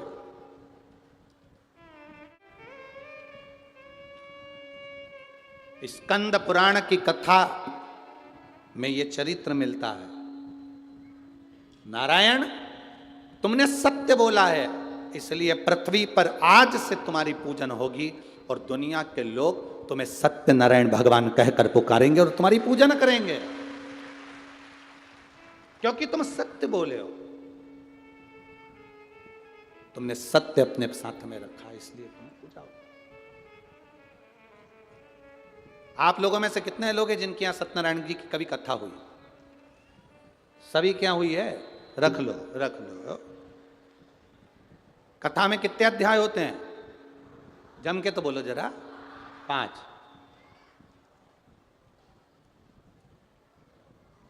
सारे अध्याय पढ़े हैं? अरे बोलो तो जम के। सुने हैं? क्या बोलते हैं? गरीब ब्राह्मण था, बोलो सही है, कहीं गड़बड़ हो तो बता देना हो। और उसने बड़ा दुखी था, सत्यनारायण भगवान की कथा सुनी, पूजन करी। बोलो यही है ना? फिर एक लक्कड़हारा था, उसने सत्यनारायण भगवान की कथा सुनी, पूजन करी। फिर एक बढ़िया था सेठ, उसने सत्यनारायण भगवान की पूजन करी तो सुंदर कन्या का जन्म हुआ। अब हर व्यक्ति ने एक बात कही कि सत्यनारायण की कथा सुनी, सत्यनारायण की कथा करवाई, सत्यनारायण जी की कथा भाई 5वें अध्याय में ये लिखा है, पढ़ा है कि सत्यनारायण जी की कथा करवाई, सत्यनारायण जी की कथा सुनी। पर समझने वाली बात यह है कि सत्यनारायण जी की इन 5वें अध्याय में आया कि कथा सुनी, कथा करवाई, कथा थी कौन सी? वो कथा कौन सी थी जो लक्कड़हारे ने सुनी थी? वो कथा कौन सी थी जो ब्राह्मण ने सुनी थी? वो कथा कौन सी थी जो बनिया ने सुनी थी? वो कथा कौन सी थी जो राजा ने सुनी थी? वो कथा कोई दूसरी नहीं थी, स्कंद पुराण की और शिव महापुराण की इस कथा में वर्णन आता है। ब्रह्मा जी के सामने, भगवान शंकर के शिवलिंग के सामने भगवान नारायण ने सत्य कह दिया था कि मैंने भगवान शंकर के चरण नहीं देखे। वो सत्यनारायण की कथा थी, वो सत्यनारायण की कथा। मैंने चरण नहीं देखे, एक बार मुख से सत्य कह दिया, उस दिन से भगवान सत्यनारायण की पूजन होने लगी। और पूजन तो तुम्हारी भी चालू हो जाए अगर तुम सत्य बोलना चालू कर दो तो। मना नहीं है। आज के जमाने में व्यक्ति सत्य बोलता कहाँ है? कहाँ सत्य बोलता? पूजन तुम्हारी भी चालू हो जाए, अगर तुम एक बार सत्य कह दो तो पूजन होने में क्या? तब आया समय, ब्रह्मा जी से भगवान नारायण ने पूछा, क्या तुम्हें भगवान शंकर का सिर मिल गया? तुम्हें भगवान शंकर का सिर मिला? ब्रह्मा जी ने उसी समय पर झूठ कह दिया, हाँ मुझे भगवान शंकर का सिर मिल गया। शिवलिंग में से आकाशवाणी हुई, ब्रह्मा तुम झूठ बोल रहे। दुनिया में सब जगह पर झूठ बोल लेना चल जाएगा, पर शिव महापुराण की कथा कहती है, एक शंकर की कथा में, दूसरा शंकर के मंदिर में, शिवालय में कभी झूठ मत बोलना, वो नरक जैसा जीवन हो जाता है। सब जगह झूठ बोलो चलेगा। हम कई बार शिव महापुराण की कथा में कहते हैं, आप कथा में अगर आए हो तो अपने घर पर बता कर आओ। आप कथा में आए हो कह कर आओ। 1 बजे से 4 बजे तक कथा है, 4 बजे की कथा पूरी सुनूंगी, कर्पूर गौरम होगा, तब मैं आखिरी में कथा सुनने के बाद अपने घर आऊंगी। मेरा इंतजार नहीं करना। बार बार फोन लगाओगे, मैं झूठ बोलूं कि ग्वालियर पहुंच गई, मैं बोलूं कि मुरैना पहुंच गई, मैं बोलूं कि यहाँ पहुंच गई, मैं झूठ नहीं बोल सकती, क्योंकि मैं शिव जी की कथा सुनने जा रही। पहले ना अदालत होती थी ना पंचायत होती थी। पहले के जमाने में अगर निर्णय लिया जाता था, कोई बात का निर्णय लिया जाता था, तो शंकर जी के मंदिर में ले जाया जाता था, उठा गंगा जली और कह दे कि तूने ये नहीं करा, क्योंकि हर व्यक्ति को मालूम था कि शंकर के मंदिर में अगर एक बार भी झूठ बोल दिया तो मरने के समय पर ना गंगा जल मिलता है, ना परिवार के लोग अग्नि दे पाते हैं। इतना व्यक्ति को तड़फन होती है, इतना कष्ट होता है व्यक्ति को, इतनी तड़फन होती है।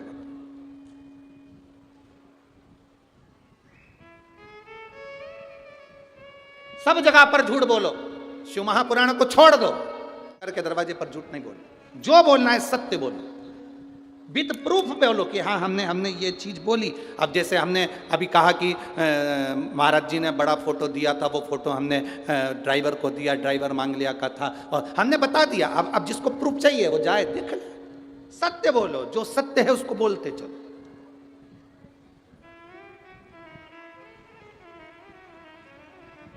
दो जगह पर झूठ नहीं बोलना। एक, भगवान शंकर की कथा में जब तक बैठो 3 घंटा, 2.5 घंटा, 2 घंटा, किसी का फोन भी आ जाए, कोई तुमसे पूछे कहाँ बैठी हो, कभी मत कहना कि मैं वहां बैठू कि वहां बैठी। सत्य कहो, शंकर की कथा में बैठी हो, शिव महापुराण की कथा सुन रही हूँ। कहाँ गई हो? ददरउआ धाम गई हूँ, कथा सुन रही हूँ, वहां बैठकर कथा का लाभ ले रही हूँ। झूठ नहीं है। दूसरा, शंकर के दरवाजे पर कभी झूठ मत बोलो। शिव की चौखट पर, शंकर के मंदिर। ए मेरी जीजियों और मेरे जीजाओं, मेरी बेटियों, मेरे बेटाओं, मेरे भाई, मेरी बहनों, आप जितनी देर शंकर के मंदिर में 1 लोटा जल चढ़ाने के लिए जाओ, उतनी देर ये सोच कर जाना कि मेरे मुंह से सत्य ना निकले, मेरे मुंह से झूठ ना निकले। जो निकले सत्य निकले। एक रात्रि का समय था, 12-1 बजे एक व्यक्ति को पकड़ लिया पुलिस वालों ने। अब पुलिस वालों ने पकड़ा, बेचारा वो शंकर जी का भगत था, कभी झूठ बोलता नहीं था, कभी नहीं झूठ बोलता था। रात का समय था, उसको पकड़ लिया। पुलिस वालों ने कहा, क्या है तेरे बैग में? बैग खोल। क्या है तेरे बैग में? उसने कहा, बताते हैं, बताते हैं। अरे बैग खोलना, बताते बताते हैं, बताते। बैग खोल, बताते हैं। पुलिस वाले को गुस्सा आया, वो उसको उठा के थाने ले गया। थाने में टीआई साहब से कहा, सर इसके बैग में जरूर कुछ है। 2 घंटे से कह रहा है बताते बताते बताते, पर बैग नहीं खोल रहा। टीआई ने पूछा, क्या है तेरे बैग में? बताते। अरे बैग खोल के बताना, बताते हैं। टीआई को गुस्सा आ गया, उसने कहा, बताओ कितना झूठ बोल रहा है, बैग खोलो इसका। जो बैग खोला उसमें से बतासे निकले।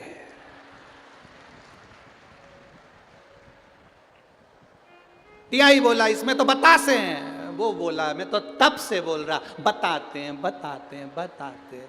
इतने में टीआई साहब बोले, ये तोतला है, वापिस छोड़ के आओ, वापिस छोड़। वो झूठ नहीं कह रहा, वो सत्य कह रहा है, बताते हैं बता। अब उसकी जीवान में तोतरापन है, तो वो जो बोलेगा वही तो बोलेगा ना। अब जिसको जो मिला है वो वैसा बोलेगा। अब तुम समझ जाओ तो अच्छी बात है, ना समझो तो बात दूसरी। होता है, अब तुम उस जगह पर अगर बोलो, होता है कोई कोई व्यक्ति, अगर हम तो सब लोगों से निवेदन करते हैं, कोई सत्यनारायण जी की कथा में से आ रहा हो, उससे कभी नाम मत पूछो। किसी किसी के अटकने की वो होती है, अटक जाता है, और मुंह में भरी हो पंजेरी, और तुमने पूछ लिया तेरा नाम क्या है, और उसने नाम बोल दिया फू फू फूलचंद, पूरी पंजेरी तेरे मुंह पर, क्या मतलब पूछा? दो जगह पर झूठ नहीं बोलना, एक शिव महापुराण की कथा, दूसरा है शंकर दरवाजा। जब जल चढ़ाने जाना, ये लेकर नियम जाना कि मैं जितनी देर शंकर की ओटले पर रहूंगी, शंकर के शिवालय में रहूंगी, शिव मंदिर में रहूंगी, उतनी देर तक मैं मुख से झूठ नहीं कहूंगी। जो बोलूंगी सत्य बोलूंगी, भगवान का भजन करूंगी, इसके सिवाय कुछ।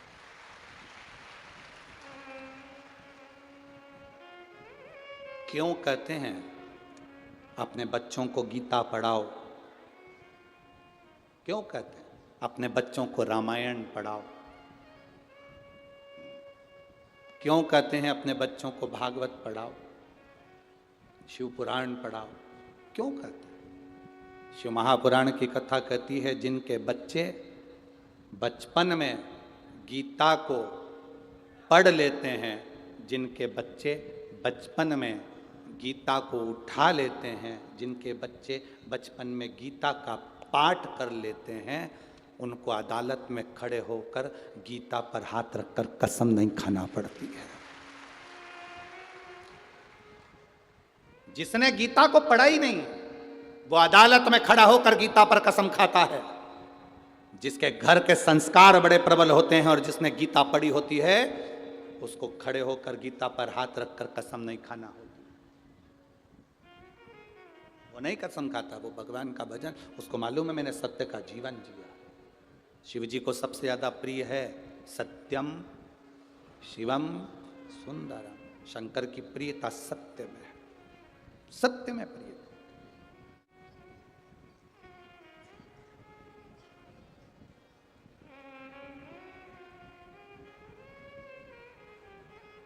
आपके भीतर जितना जितना सत्य प्रिय होगा, उतनी जिंदगी की अनंत।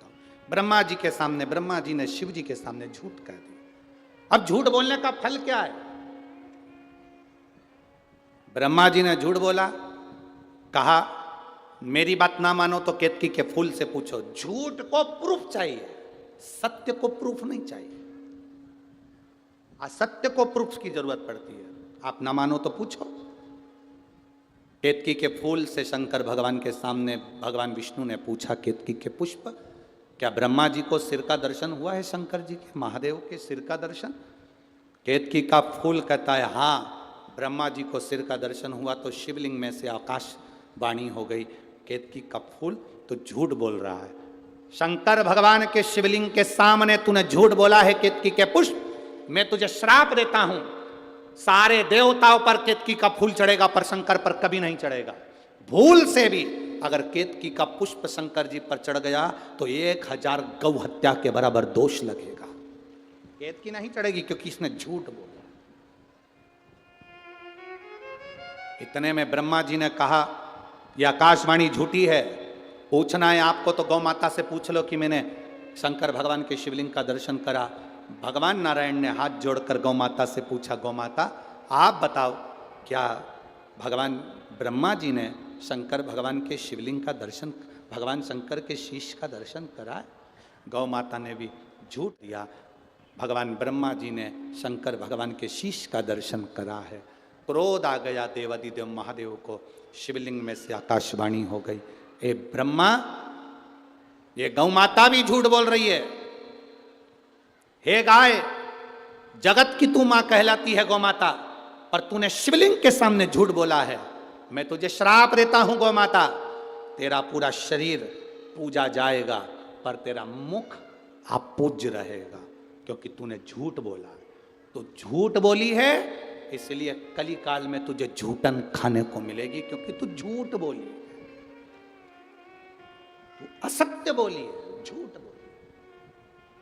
हमारे सनातन हिंदू धर्म में, सनातन धर्म के अंतर्गत गौ कन्यादान आगे से होता है, वस्त्रदान आगे से होता है, अन्नदान आगे से होता है, स्वर्ण दान आगे से होता है, भूमि दान आगे से होता है। केवल सनातन धर्म में एक दान है गौ माता का जो आगे से नहीं होता। गाय के पीछे खड़े होकर पूंछ पकड़कर गौदान करना पड़ता है, क्योंकि गाय आगे से मुख से झूठ बोली थी, इसलिए पीछे से दान होता है। हमारे यहाँ गौदान आगे से नहीं होता, पूंछ पकड़कर पीछे से किया जाता है, क्योंकि गाय ने झूठ बोल दिया था। तो झूठ बोली है। सारे सनातन धर्म में जितनी परिक्रमा होती है आगे से होती है। हनुमान जी की परिक्रमा करो आगे से, पीपल की परिक्रमा करो आगे से, देवी की परिक्रमा करो आगे से, देवता की परिक्रमा करो आगे से। केवल गौ माता की एक परिक्रमा ऐसी होती है जो गाय की पूंछ से चालू होती है और पूंछ पर विराम होती है, पीछे से चालू होकर पीछे विराम होती है, आगे विराम ही नहीं होती, क्योंकि इसने शिव जी के सामने झूठ कह दिया था। एक झूठ बोलने वाला व्यक्ति का जरा विचार करिए कि उसको जिंदगी भर झूठन खाना पड़ती है। झूठन।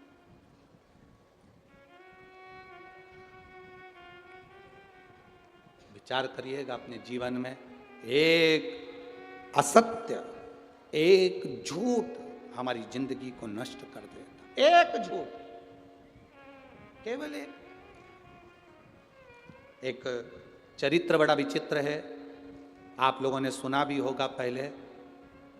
एक कौवे को, स्कंद पुराण का ये चरित्र है, एक कौवे को एक हंसनी पसंद आ गई। कौवा उस हंसनी को अपने साथ में लिया आया। हंस को मालूम पड़ा कि मेरी हंसनी को कौवा ले गया है, तो हंस ने अदालत में केस लगा दिया, मेरी हंसनी को मुझे दिला दो। कौवे को मालूम पड़ा कि हंस की हंसनी कौवे के पास में है, हंस ने केस लगाया है, तो कौवा वकील के पास गया। ओ वकील साहब, ए वकील साहब। वकील ने कहा क्या बात तेरे कौवे? कौवा कहता है मैं हंसनी को लेकर आया हूं और हंस ने अदालत में केस लगाया है, पर हंसनी मेरी होना चाहिए। कौवा कहता है हंसनी को मेरी बना दो वकील साहब, जो चाहिए तुम्हें दूंगा। वकील ने कहा सुन रहे कौवे, हंसनी हमेशा हंस की रही है, कभी कौवे की नहीं हो सकती। कौवा कहता है मैं क्या करूं कि हंसनी मेरी हो जाए?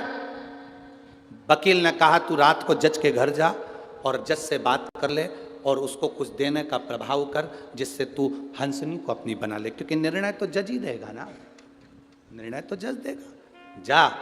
कौवा जज के घर पर गया। जज साहब, ओ जज साहब। जज ने पूछा कौन? कौवा कहता है मैं कौवा, मैं हंसनी को अपने साथ ले आया हूं, हंस ने अदालत में केस लगाया है। जज साहब, व्यक्ति की 7 पीढ़ी बैकुंठ में है कि नरक में, या तो कौवा जानता है या ब्राह्मण जानता है, इसलिए 16 श्राद्ध में दोनों को खिलाया जाता है।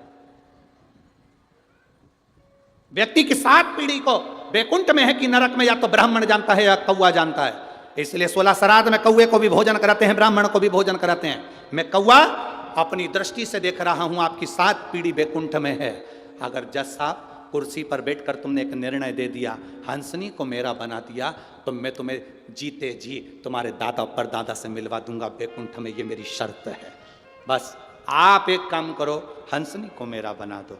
जज ने सोचा इतना सही तो काम था, कौवे की हंसनी बनाना है। जज कुर्सी पर बैठ गया। कुर्सी पर जज बैठा, सुनवाई हुई। जज ने निर्णय दिया हंसनी हंस की नहीं है, हंसनी कौवे की है। पूरा अदालत हाहाकार करने लगी है, कहाँ का निर्णय, हंसनी कौवे की? पर जज ने निर्णय दिया, लोगों को स्वीकारना पड़ेगा। कौवा खुश हो गया, हंसनी रोने लगी, हंस रोने लगा। जज ने कहा सुन कौवे, मैंने अपना काम कर दिया, अब तू मेरे दादा परदादा से मिला। कौवे ने कहा चलो जज साहब। जज गाड़ी में बैठा, कौवा आगे आगे चला। गाड़ी से चलते चलते शहर से बाहर निकले, नगर से बाहर निकले, खेड़े से बाहर निकले, जंगल में पहुंच गए। कौवे ने जज से कहा जज साहब उतरो गाड़ी से, आओ मैं तुम्हारे दादा परदादा से मिलवाता हूं। जैसे ही जज गाड़ी से नीचे उतर कर आए, उन्हें इतनी बदबू आ रही थी कि जज ने मुख पर रुमाल रख लिया। जज पर रुमाल रखा। जज ने कहा तू तो कह रहा था कि मेरी 7 पीढ़ी बैकुंठ में है, कहाँ लेकर आ गया? आओ जज साहब। जज को कहा देखो ये मरा हुआ जो कुत्ता पड़ा है, इस कुत्ते के पास में जो सफेद वाली इल्ली दिख रही है वो तुम्हारे दादाजी है। उस इल्ली के पास में जो बारीक सा कीड़ा दिख रहा है वो तुम्हारी दादी जी हैं। उस इल्ली के पास में जो काली वाली इल्ली दिख रही है वो तुम्हारे पिताजी हैं, और उस इल्ली के पास में एक छोटा सा कीड़ा दिख रहा है वो तुम्हारी माताजी हैं। जज कहता है, रे कौए, तू तो कह रहा था कि मेरी 7 पीढ़ी बैकुंठ में है और तू मुझे नरक में दिखा रहा है। कौआ कहता है, जज साहब, जब मैंने कहा था तब तुम्हारी 7 पीढ़ी बैकुंठ में थी, तुमने अपनी कुर्सी पर बैठकर एक निर्णय गलत कर दिया, झूठ बोल दिया, इसलिए तुम्हारी 7 पीढ़ी नरक में गिर गई। कुर्सी पर बैठकर एक निर्णय गलत हो गया, 7 पीढ़ी बैकुंठ से नरक में गिर जाती है। दुनिया समझ नहीं पाती है। लोग कहते हैं 16 श्राद्ध में हमारे पूर्वज बैकुंठ में होंगे, तुम दिन भर में कितना झूठ बोलते हो रे, तो जरा अंदाजा लगाना, बैकुंठ में नहीं मिलेंगे, तुम्हारे घर के पास में गटर के बाजू में पड़े मिलेंगे, उनको ढूंढो। असत्य ना बोलिए, सत्य बोलो। शिव महापुराण की कथा में जितनी देर बैठो, भगवान शंकर के द्वार पर जितनी देर बैठो, शंकर के मंदिर में जितनी देर जाओ, उतनी देर तुम्हारे मुख से सत्य निकलना चाहिए। इसलिए उसको कहते हैं सत्यम शिवम सुंदर। गौ माता ने झूठ बोला, केतकी के फूल ने झूठ बोला, बच्चा कुचा था तो ब्रह्मा जी ने झूठ बोल दिया। जो ब्रह्मा जी ने झूठ बोला, शिव को क्रोध आ गया। प्रकट महादेव, पांव के अंगूठे के नख को तोड़ा महादेव ने, फेंका, काल भैरव प्रकट कर लिया। काल भैरव प्रकट कर कर कहा, जा रे काल भैरव, काट दे ब्रह्मा का सिर। झूठ बोलने वाला सिर ब्रह्मा का कटना चाहिए। काल भैरव अपने उंगली के नख तोड़कर फेंके, ब्रह्मा का सिर कट गया। ब्रह्मा का सिर कटा तो कटा हुआ सिर लुढ़कता गया। झूठ बोलता हुआ वो सिर लुढ़क रहा है, उसका जो रक्त निकला उससे एक नदी प्रकट हो गई जिसको कर्मनाशा कहा गया। भारत की भूमि पर केवल एक नदी ऐसी बहती है जिस नदी का पानी का छींटा भी शरीर को लग जाता है तो 7 पीढ़ी में करा हुआ सारा दान पुण्य खत्म हो जाता है। वो कर्मनाशा नदी है। आज भी उत्तर प्रदेश में वो नदी बहती है जिस नदी को कोई विद्वान, कोई संत, कोई साधु, कोई सन्यासी, कोई तपस्वी, कोई साधक, कोई उपासक उस नदी के पास नहीं जाता। भारत की भूमि पर केवल एक नदी ऐसी है जिसका पानी कुत्ता भी नहीं पीता। भारत की भूमि पर एक नदी केवल ऐसी है जिसका पानी पक्षी भी नहीं पीता। वो कर्मनाशा नदी है। जिस नदी का पानी एक जानवर भी नहीं पीता, उस नदी का पानी शरीर को छू जाए तो व्यक्ति को कहते हैं कि उसके जीवन का सारा पुण्य समाप्त हो जाता है। वो कर्मनाशी भगवान ब्रह्मा के गले कटने से उस रक्त से प्रकट हो गई। भगवान नारायण ने देखा कि ब्रह्मा का सिर पड़ा हुआ है, क्या करें इसका, झूठ बोला है। भगवान विष्णु ने शंकर जी के हाथ जोड़कर निवेदन करा, आप ब्रह्मा के कटे हुए सिर को कुछ तो वर दे दो प्रभु, लोग नफरत करेंगे ब्रह्मा के सिर से। तब शंकर भगवान ने कहा, ये ब्रह्मा झूठ बोला है, पर सत्यनारायण भगवान आपका स्पर्श ब्रह्मा के शीश को हुआ है। सत्य बोलने वाले का अगर स्पर्श ब्रह्मा के सिर को, सत्यनारायण भगवान तुम्हारा स्पर्श हुआ, मैं वर देता हूं, ब्रह्मा का कटा हुआ सिर बट वृक्ष बनेगा। इस बड़ के पेड़ के नीचे स्वयं महादेव बैठेंगे और उनका नाम बटकेश्वर महादेव पड़ेगा। शिवराज बटकेश्वर महादेव के रूप में शंकर जी विराजित हो गए। समय आया, ब्रह्मा जी ने सृष्टि की रचना करी, माता सती का विवाह शिव जी से हुआ, फिर यज्ञ कुंड में शरीर समाप्त किया। हिमालय राज के यहाँ पार्वती बनकर प्रकट हुई। माता पार्वती भगवान शिव के साथ में मंगल विवाह हो रहा है।